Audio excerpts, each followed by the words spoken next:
Music and Booze with Mo is produced and distributed by EatsDrinksTV, a service of the Center for Culinary Culture, home of the Cocktail Collection, and First Reel Entertainment, and is available wherever fine podcasts can be heard. The Center for Culinary Culture, telling the story of food and drink, one taste at a time.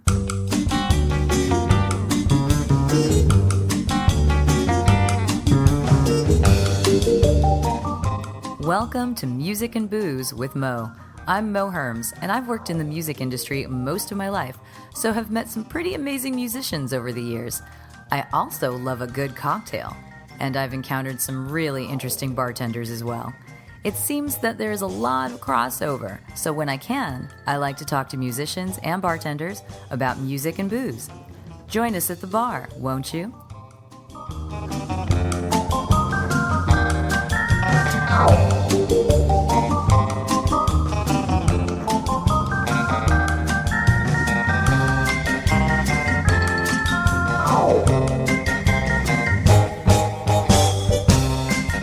Music and Booze with Mo is brought to you by The Mermaid, a cozy neighborhood bar with an aquatic flair in the Little Tokyo area of downtown LA.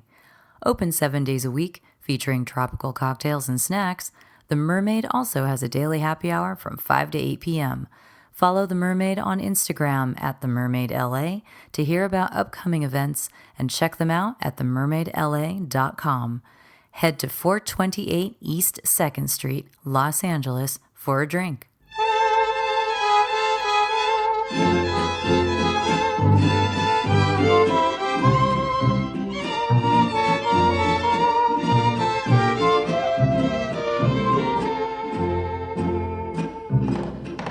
Dicen que por las noches nomás él iba en puro llorar. Dicen que no dormía, nomás él iba en puro tomar. Juran que el mismo cielo se estremecía al oír su llanto. On this episode, we are going to East Los Angeles, to Highland Park to be exact, to a place called Nativo, where Marlene Olarra runs the bar. It has a very agave-forward program, but lots of other things too.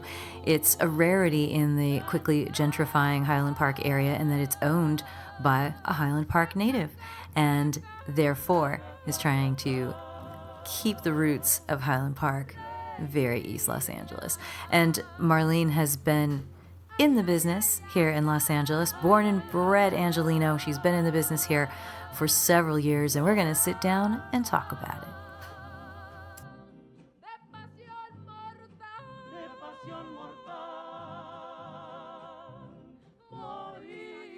Well, I mean, talking about myself, I always like to, I don't know, redirect the drink questions. More of the rum. Oh my Drink God. the rum and then you'll be fine. But introduce yourself. That's always the first part. I'm Marlene, born and raised in LA. Yeah. I currently run the bar program at Nativo. And yeah, that's pretty much When it. did you start bartending? I started bartending maybe 7 years ago. I kind of stumbled into it. Might be longer. I don't know. It might be. Who knows? Well, why did you start doing it? You said you stumbled into it, so... Yeah, so I've always worked in hospitality. Like, since I was 18, I've always lived on my own. I had to support myself. Yeah. So in order to support yourself, if you don't have that kind of, the financial backing from your parents, you have to work. So what is the best way to work and survive in LA is restaurants. So, and I started working at restaurants and I fell in love with it. I found that you were able to create like a family within working, and that really appealed to me. Hospitality is really a special industry. Oh, for sure. And especially during the pandemic, you could see a lot of how hospitality took care of itself or tried to take care of each other. Because the government wasn't doing it. The owner was not doing it. No. So when did you fall into bartending then? I started bar backing like at the first like legit restaurant, chef driven. It was called the Gorbals. I don't know if you watched Top Chef. Gorgles? The Gorbals. Gorbals. Okay. Yeah. No. So the Gorbals is a place in Scotland which is like known for I don't know. It's not a neighborhood you want to run into. That's supposedly, that you do not want to go there. But I mean, I don't know how it is now. If anybody's from Gorbals, I'm sorry. I don't know. I don't know what I'm talking about. But anyways. That's what you heard. That's what I've heard. That's what I've heard. That's fair. Also, too, at the restaurant, we had this picture of these kids that it's snowing and they're actually wearing shorts. And they just look so tough. And it's in Scotland? It's in Scotland, and it's called the Gorbal Boys. So that's always my perception, and I kept it at my house, and every day I look at it. So that's like my perception. At the tough kids? Yeah, it's like, it's a rough neighborhood. It's a black and white photograph. I don't know what time it took place in, but anyways, I'm sorry. I'm like getting off track. No, I love it. Scotland is a place I really want to go, but I don't like cold. I mean, I'm from Southern California too, so I'm kind of like, doesn't it snow there? But... Same. Yeah, no, I started off as a busser. Okay. Because my friend needed the weekend off on New Year's. And they ended up loving me, and they ended up promoting me to like a host, and then I was a host for a bit, and then I did some serving covering, and then I did bar backing, and then some of the bartenders were quitting, so I had to step up from knowing nothing to bartender.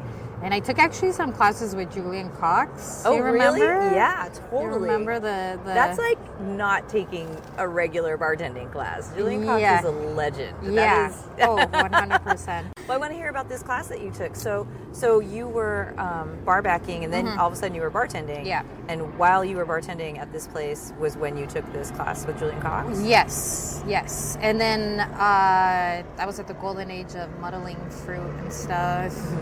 I mean, it was crazy. I didn't know this world existed, and at the time I was going to school for fashion design. Ooh, cool. So then I had just moved to downtown, and then I dyed my hair pink, and it was crazy. It was just like so much energy all at once, and I dropped out of school, and I'm like, I just want to bartend. Like, this is great. I found something that I love.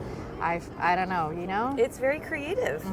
I mean, you were already a creative person, apparently, because you wanted to go study fashion. And what did you want to do within the fashion world? What were your aspirations? Design. You wanted to design, yeah. So you wound up in bartending where you still get to create, right? Yeah. And what was this class like when you were in there? Was it just kind of a basics, or did it encourage that sort of creativity? The Julian Cox class, because he's so renowned. Oh, yeah. And I remember hearing about those classes, but I don't know what they entailed. Oh, they were intense.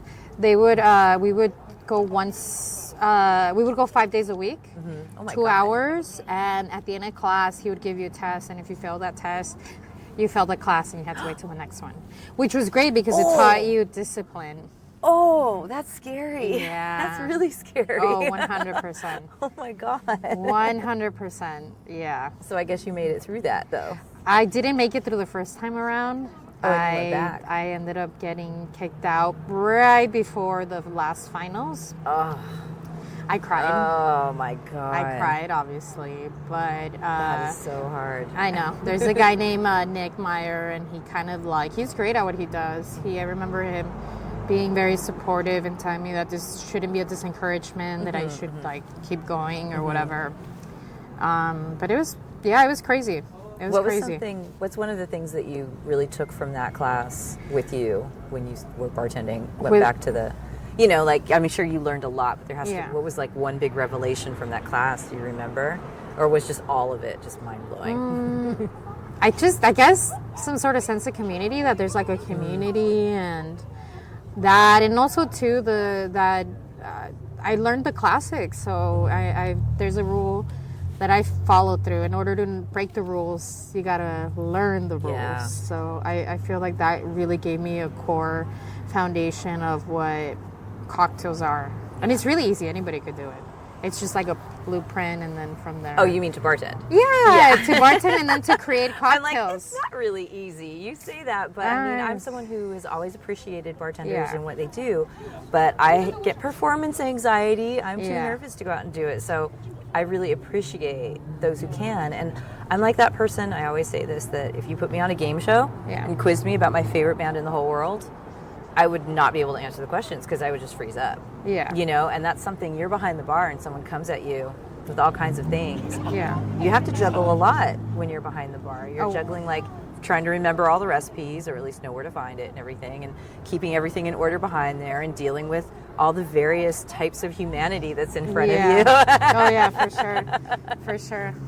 So where did you go from this place? I keep wanting to say the Gorbles. The Gorbles. I know, weird name. The Gorbles.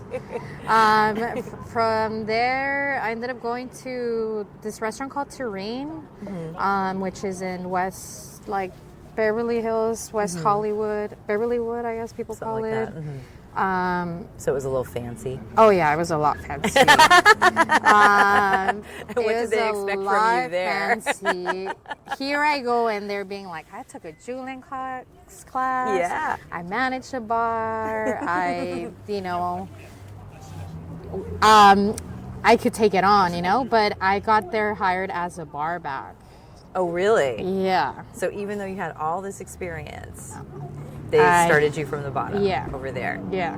Was that okay when you got there? When I got there, I was not happy about it. Yeah. I remember crying. Sorry, I'm laughing because I remember crying. After that day, my first day, I cried to my car, and I'm like, what is happening? Because the Gorbos was closing, so I was still dealing with like having to work over there and then starting new here. Yeah. And then... And losing that family that you had at Gorbos too. Yeah. And and I was at a new place, and it was nothing but males bartending, wearing vests, and the lead bartender was Ryan Wainwright, who's a great friend of mine, who's been one of my mentors. But I remember I hated his guts. I was like, I hate this guy. I always tell him, I cried the first day I had to be in orientation with you. Oh my God, that's too funny. Sorry, am I going off topic? No, you're not at all. I'm actually just looking at the levels. You're not at all. Oh my God. Well, because the good part of the story, we already know that you guys became friends. So obviously that worked out. But it's neat to hear these stories though, because you went in there, and I also would feel kind of defeated if I'd risen up and then went to this place and they're like, oh yeah, you get to start all the way down here. Exactly. And then you see you're the only woman in the whole place, and you're sort of like, okay, what's also the deal? the only Mexican woman. See, there. okay, exactly. I mean, there is Mexican people, but obviously working in the back of They're the house. back of house. Yeah. You know how it goes. Yep, totally. Yeah. So you were just like having mixed feelings about where you'd been placed and all of that. For sure. So how did it turn out then? Oh, it turned out great. Yeah. I mean, there was a lot of hurdles that I had to jump, I'm not going to lie. I had to prove myself, as you know, sometimes when you're a woman, you gotta do extra. Yep. You gotta be on top of your game, but even if you're a woman, but also if you are, I'm just gonna say it, especially if you're in a high-end kind of place, you're not a white woman either. So there's a couple little strikes there that people don't realize are against you. Oh yeah. And they shouldn't be against you, but they should not be. They should not be. Also, too, if you don't look a certain way, too, that's a whole other thing, too. Yeah. Did you still have pink hair then? No, I didn't. I had black hair. Disfruto cada segundo que me la paso contigo. Quisiera parar el tiempo cuando a mi lado tú estás conmigo. Te quiero, te amo, mi amor, te adoro. Me gustas, me encantas de todo a todo. Tus dulces caricias me vuelven loco. Soy todo tuyo de cualquier modo.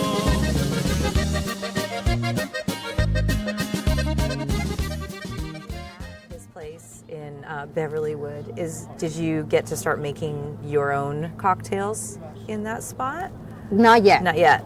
I had to learn that I had to take a step back and observe everything. And I would ask so many questions. I was that girl that I was just like, question. I'm sure I was really annoying. But I think that's the only way you're going to learn. I think everybody thinks that when you get promoted or when you're working under somebody that's great, they're going to naturally just give you that mentorship, but it's not that. It's like you have to really seek it and you really have to ask these questions. And it's not just going to happen like, oh, we're going to train for 2 weeks and we're going to be ready to go.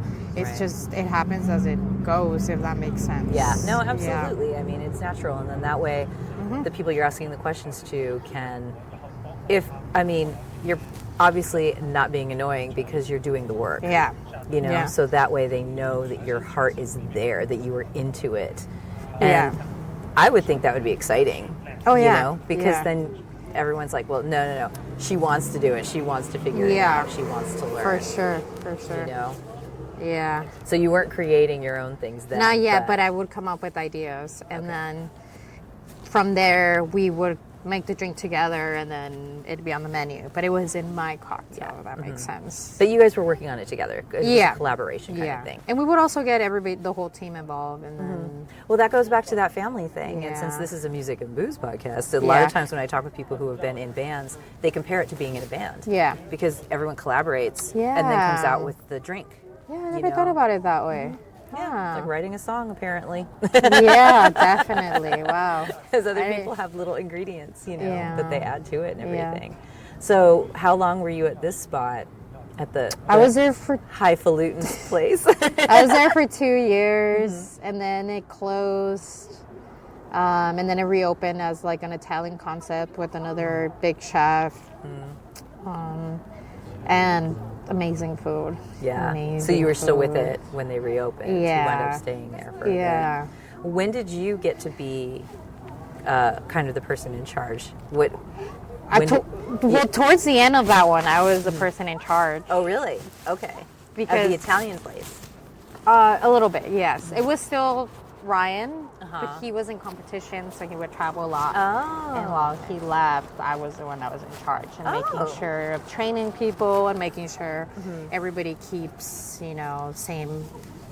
stays afloat. I don't know how to explain it. Do you remember what your first cocktail was? Like your first creation that you got to put on the menu that was all you? Probably at the Gorbals, and it was terrible. I still think about it to this day. What do you think about improving it? Or do you think about how terrible it was and how you made people drink it? I think about how terrible it is and why anybody drank it. I feel so bad. I don't even want to talk about it, but I still think about it. Oh my God. I'm like, why did I do this to my friends and to my regulars? Oh my God.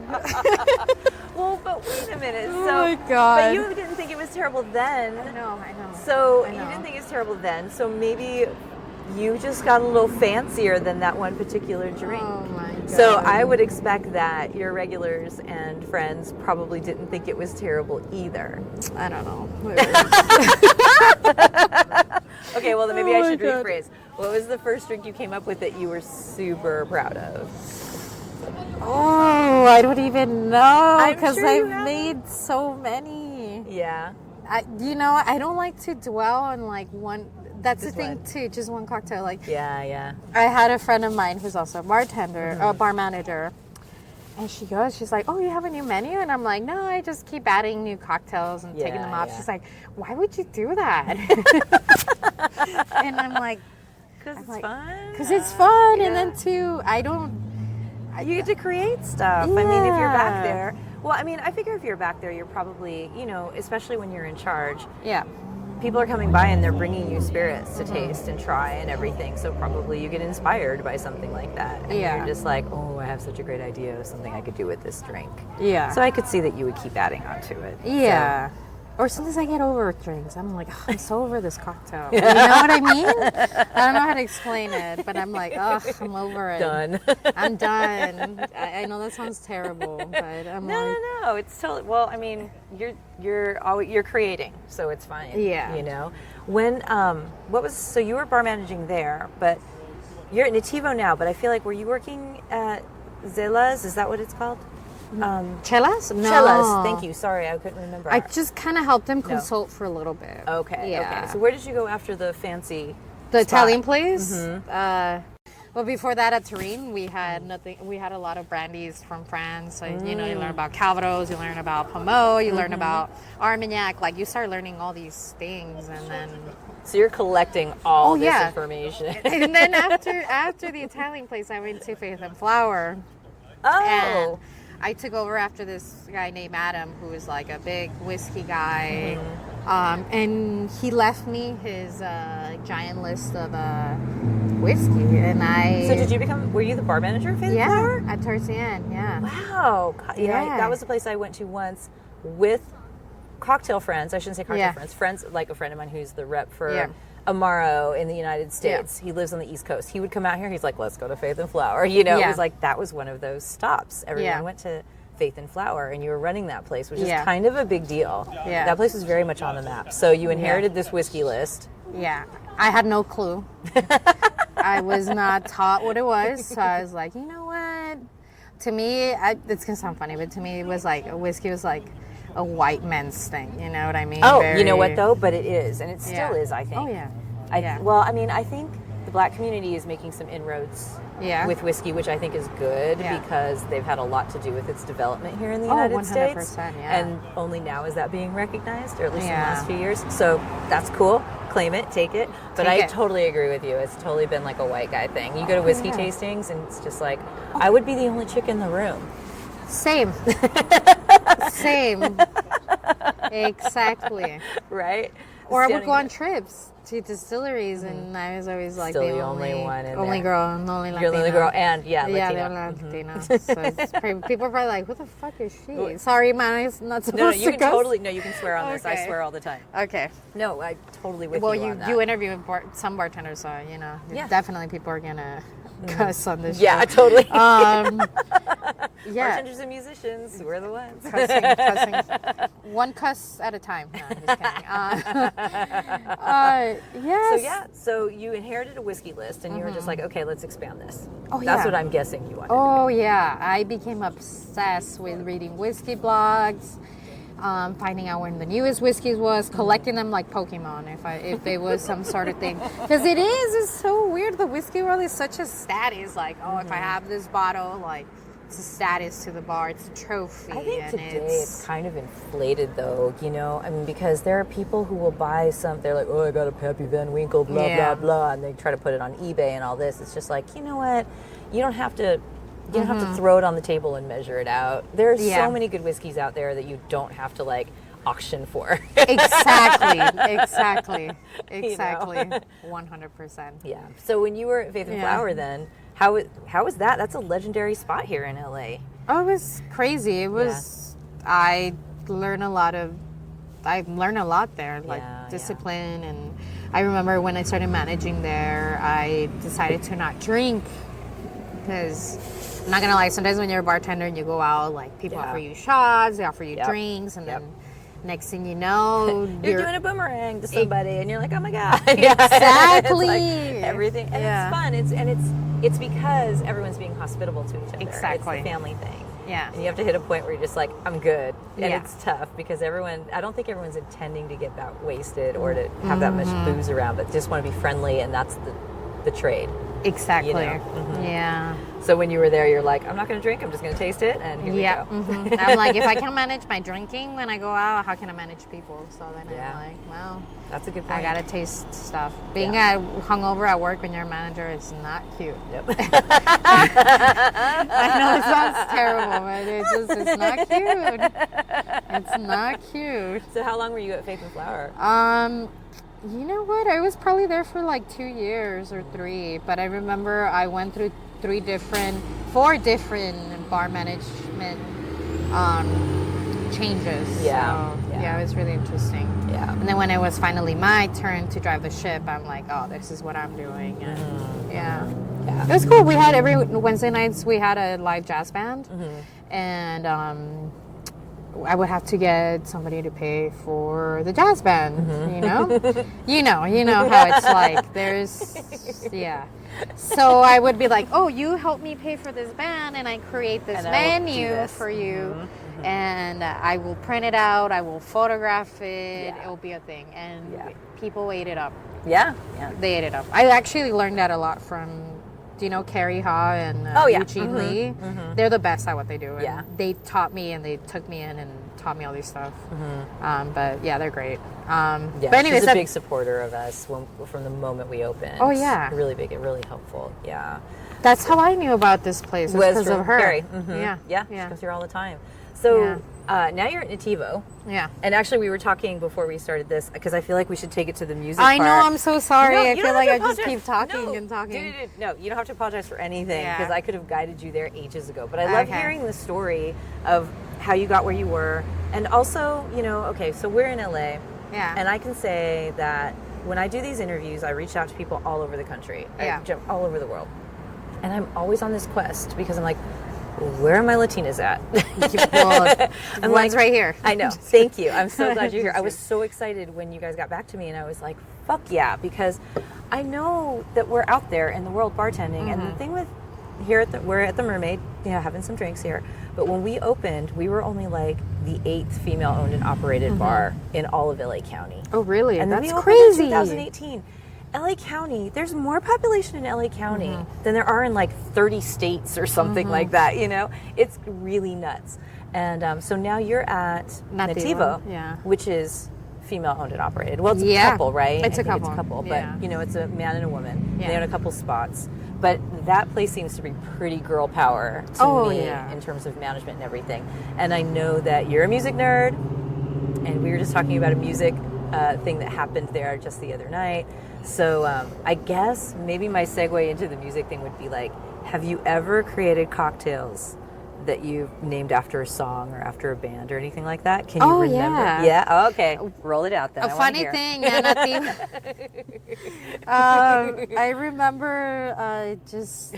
I like you were like, yeah, like, yeah. duh. No, because it's music's so cool. I can't even explain. I know that sounds so uncool of me to say, but you're a creative person, and Yeah. that's what I found when I started this podcast. I just found so many musicians that were also making cocktails. It wasn't just working in a dive bar or something, although they do that too, because there's that creativity side to it, and you're a creative person.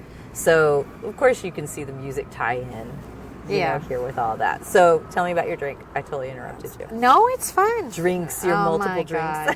Oh my God, I got too excited, when I said that. No, but I just remember I had to do a cocktail. So, I told you about how every Wednesday I had to create a cocktail menu based on whoever the brand was. And it was like a rum from New York. And I was like, and I had just watched a documentary about hip hop evolution. And then I was just like, riding that wave, you know what I mean? Yeah. So I was like, okay, this is rum from New York. I'm gonna make a really cool, like, hip hop menu. So I remember doing one called like the Queensbridge Park, like the Queens Park. So do a little Swizzle-ish. play. Yeah, it was a swizzle. And then I remember making one. They Reminisce Over You, you know that song? Yeah. Oh, yeah. Yeah, so 90s hip hop.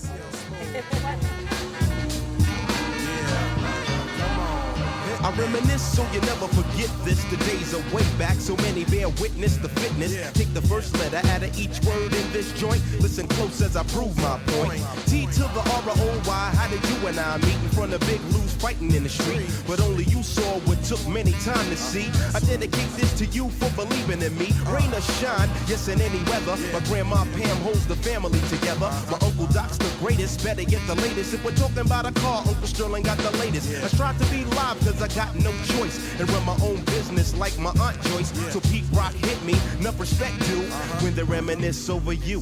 Listen. I don't know about nerd. Yeah, you love the music. I'm just a little eclectic, I guess, in my... Well, I mean, when you were a kid, were you loving the music? Oh, yeah. Is that, I mean, Yeah, it was like 100%. little bitty kid and you were on, well, see, I had told you how my mom was musical already. Yeah. And I got a turntable when I was a little kid. Are you kidding me? Oh, yeah. It was like the first thing they gave me. I had all the Disney records when I was like, probably not even able to operate the stupid thing. Wow. But I've always had a record and everything. That's so my mom sick. was fine with me doing that. But what about you? How was it in your house? My house was every Saturday morning waking up to the music blasting and like, let's clean the house. What kind of music was making you clean? My mom used to listen to like just random stuff. I can't even. All over? Yeah, like Los Tucanes or What else? Ramon Ayala, like things like that. You know what I mean? Yeah, totally. Also, to going to parties, like you always hear the same songs. I know earlier we were talking about how in the beginning you were like over cumbia because your mom was Because my mom taught cumbia, so I heard enough of it. Exactly. But then I love it. You love it. I think you come full circle as you get older when you realize the value of family. The only reason I didn't like it was because my mom was forcing it on me. There Not you go. because it was bad. No, exactly. No, exactly. Well, exactly. I think, something else that I've noticed in Latin families, and I'm not sure if it was like this Yeah. for your family, I've seen this, and again, I can speak for the Colombians and Mexicans in San Diego that I grew up with, was that, like, if your brother was listening to something, that means your grandma was listening to the same thing. Everybody, so for us, I was just like, everybody's listening to reggaeton because it's like everybody listens to the same stuff, and then it's like Maná comes to play. Yeah. You know, I remember like in the mid 2000s, Maná came and played at the Coliseum, and it sold out 7 nights in a row there. Yeah. And people are like, "What's this Maná band?" I'm like, "It's because you're white. That's why you don't know." No, they don't even say Maná. They say Mena. Mena.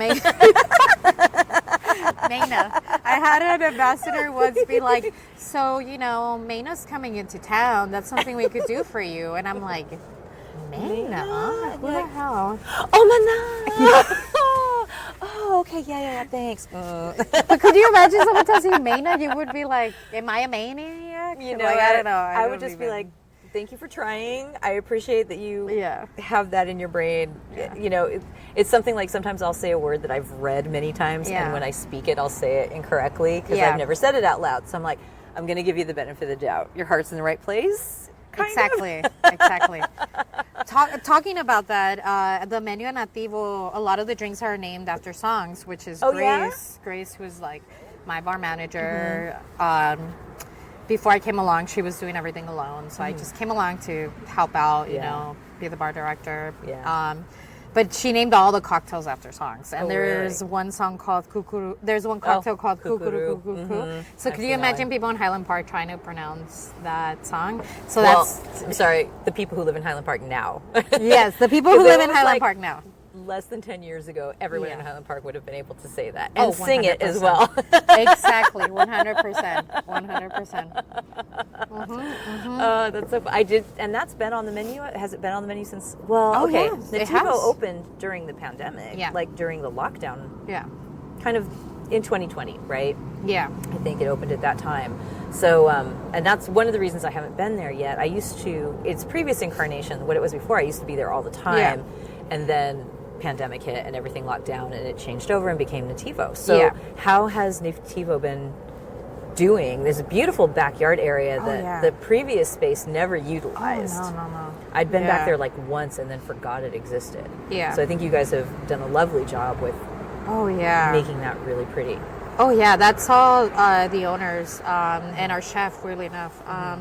Our chef was one of the constructors for Nativo. Oh, that's wonderful. And he told the owner that he was a chef in Mexico, and he gave him a chance, and he's been our chef ever since. Awesome. But it's him and also the owner, Gabriel, actually built it out, and Coreza and Gabe actually went to Mexico, brought the tile. Like, everything they did, it was them. It was very DIY. You know, something else about Nativo, and you can tell me more, is my understanding is that the couple who owns it, a woman, and I can't remember, that one of them is born and raised in Highland Park as well. Gabriel. Yeah.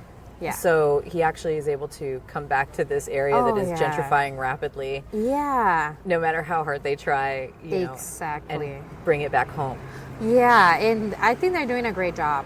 And a lot of times they get haters telling them like they're gentrifiers. I'm like, how are they gentrifiers? They're like, they're Latino. Is it because it's like Nouveau Mexican cuisine? I think is that so. why? Maybe, or because of York Boulevard. Fancy? I don't know. It's on York. Yeah, whatever. But I mean, but at the same time, it's a agave.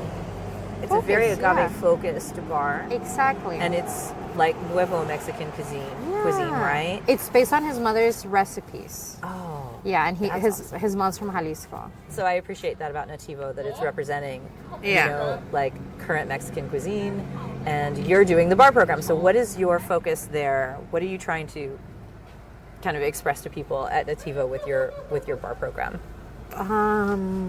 Wow, that's a loaded question. Well, you're agave. You got your agaves there. You're just I just want to make good drinks. No, we got the agaves. Honestly, too, I feel like it's also, everyone's like, it's agave heavy, it's agave heavy. But you could also get a great classic cocktail there. Yeah. And you could go there and get great hospitality from any of the bartenders there. Honestly, and another thing that I love about working there is that I get to create a family and mentorship for, and I know this is a bit odd for people of color, because I feel like a lot of the times people don't take those chances, especially when my background from coming from a more upscale, But you fought your way in that upscale world. Oh yeah, I fought my way. Yeah, I did. So you can give people opportunities now. Yeah, I can give people opportunities that if they want to go work at those restaurants, they know how to do the drink. They know they have the hospitality. Because you're teaching them right. Yeah, I mean, I don't know about that. But because I'm trying. Also, too, a lot of them get involved with, like, creating the drinks, and I like to get everybody involved and excited, and it creates... That's awesome. But I guess the thing that I'm creating at Nativo is just, you go in there, you have great cocktails with your friends, and then we have food if you want to eat food, and that's it. It's the focus is all about having a good time there. You're having a good time. That should be just about anywhere, really. Yeah. I think. So, okay, another question I always like to ask, and it would be before this call started. I know. Or maybe before this call.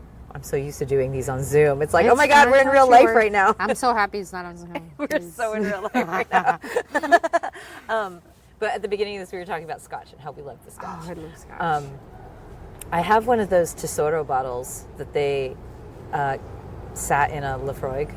Okay, nice. Have you heard about that one? I have not, and I'm a huge El Tesoro. I actually got to pick out my own barrel. Did you? Yeah. Oh, that's so cool. I'm like a huge I'll take fan. a picture and send it to you, and then whenever I see you, maybe I'll bring you some of it, because it rested in Lafroig barrels. So I'm just kind of like, what? I haven't even opened the bottle yet. I got it, and I'm just like, I need to drink this at some point. Nice. But I like to ask, if you are home, like we're sitting here having a little rum drink, but we're outside. If you're home, what is you're chilling out, what are you sipping on, and what are you listening to?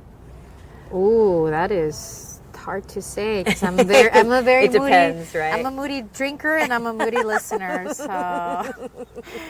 Well, we might have to break it down by moods then, because I think most people are, if you're happy, it's this. If you're like angry, it's that, or you need to get some frustrations out, or if you just want to chill the fuck out, what's it going to be? So let's pick a mood then. Ooh, damn, that's a lot of pressure. I was going to say, is there a happy mood? I don't know. Well, okay, let's talk about last night. Yeah. You were working a really cool event last night. The night before, yeah. Oh, and the night before. So maybe at the end of that, how did you wind down after that night? Maybe, you want to know how we wind down? We were dancing. That's so dancing. Proper. That's proper Latina right there. Yeah, we were dancing. One of my friend Eric, who works for Ojo de Tigre, was there, and he kept buying us little chiquis. You know what a chiqui is? Yes. It's a chiquitito.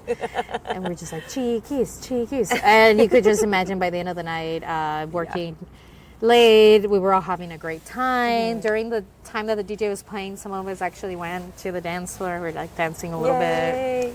It was just such a great night. And then we ended the night with us all 5 bar team members just dancing with Eric. Well, okay, so you're gonna have to try to pull out a song from there. Was that like British Afrobeats kind of stuff that night?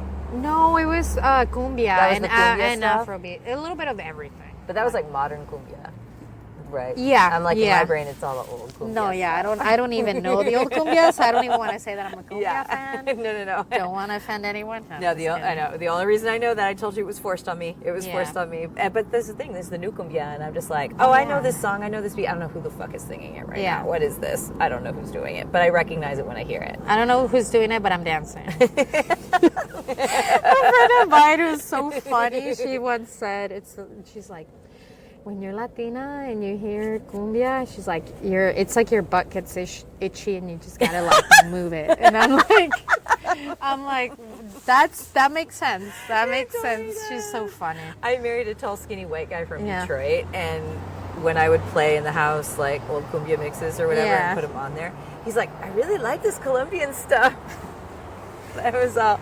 It's because you're from Detroit. There's just enough of a mix there for that to sink in for you and everything. But yeah, so you can't. So can you think of any artists that do any cumbia stuff that you like? Oh God, I know it's tough. No, that's a lot of pressure. Well, I'm sorry, but it's. I want you to give me an idea. Jeez. I mean, one of the greatest is Cumbia del Rio, which is by what's his name? He's very progressive in cumbia music because he started adding like electronic. Into it. I forget what his name is. But... See, I was going older. I was going with is it Oscar de Leon, I think is who I was thinking of. Okay, nice. But he's more like 80s, 70s, 80s, 90s. Nice. But who's adding the electronics to it? I can't think of it. I forget what his name is, but we're going to have to find it out. A great epic song. Like, I love any music that will start a little bit abstract or abstract. Like, I think my favorite song of all time is probably Jay Dilla's Think Twice. Have you ever heard that song? Mm-hmm. So it's just like, it's such a beautiful melody, and then the way it ends. He's really good at, I mean, everything that he's ever done should be sampled for till the end of time. Oh, yeah. Because he can just beautiful beats, beautiful breaks, beautiful melodies, all that stuff.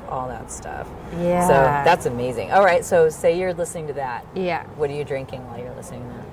I'm probably drinking a gin and tonic. Yeah. Not a gin and juice? Not gin and juice. I do love me some Dre and Snoop Dogg, but yeah. But not that. No. Gin and tonic and Think Twice. Yeah. Oh, Think Twice was just one of those songs that, like, I remember hearing it and all the hairs in the back of my neck standing up and being like, oh my God, what is this? That's why he's someone, when he died, it was like, I felt like everyone I knew was in mourning. Yeah. Because I know a bunch of nerds. So they were people who it had hit them on such a deep level. And I think that Jay Dilla is someone that has influenced the world in such a way that there are lots of people who love him and don't know they love him. Oh, yeah, 100%. You know? Yeah, totally. So it's just, he's genius. Genius who died too young.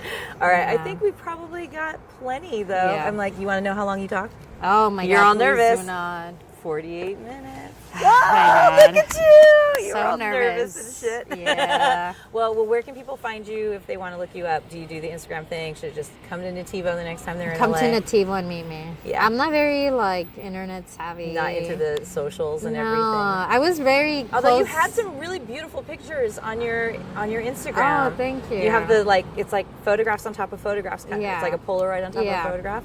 It's like music. Mm-hmm. Because you're making a collage, like a photo collage. Because I feel like sometimes, I feel like everything has a backstory, and sometimes if you know some sort of backstory, it changes like your view on the person. So that's how I feel about pictures. Different pictures bring out different things out of photographs that you would never pay attention to. Yeah, that's totally true. And totally true. People shouldn't judge somebody just based on one thing. You know, a lot of the times you have to, get to know somebody. Yeah. As you do right now. I feel like a lot of people don't listen. They just talk and talk and talk and talk. So I don't know. And then obviously because you met me today and you realize that I get over things really fast, I got over it. So I'm like, oh, what's the next thing that I want to do? Or it just, after it becomes like a job or a chore, it's like, why am I even doing it? But you still love bartending, and you've been doing it for how long now? Like 7 years. I did take a break for a bit. Yeah.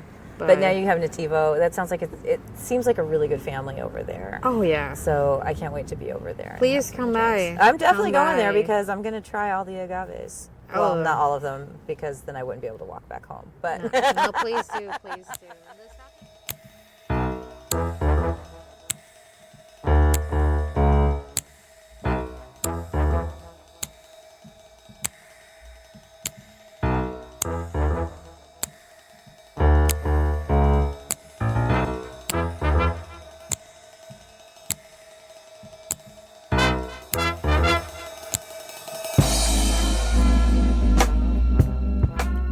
Big thanks to Marlene. She's so humble and so accomplished many others would not be this humble in light of all of the stuff that she has learned and done in the last few years.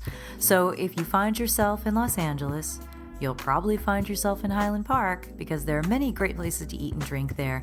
And now you know to add Nativo to the list so that you can go visit Marlene. And thank you again so much, Marlene, and thank all of you for listening.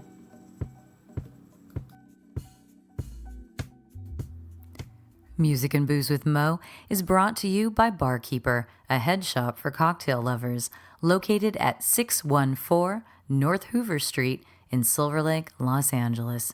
Stop by for barware, vintage glassware, a carefully curated collection of spirits, and one of the most impressive selections of bitters anywhere.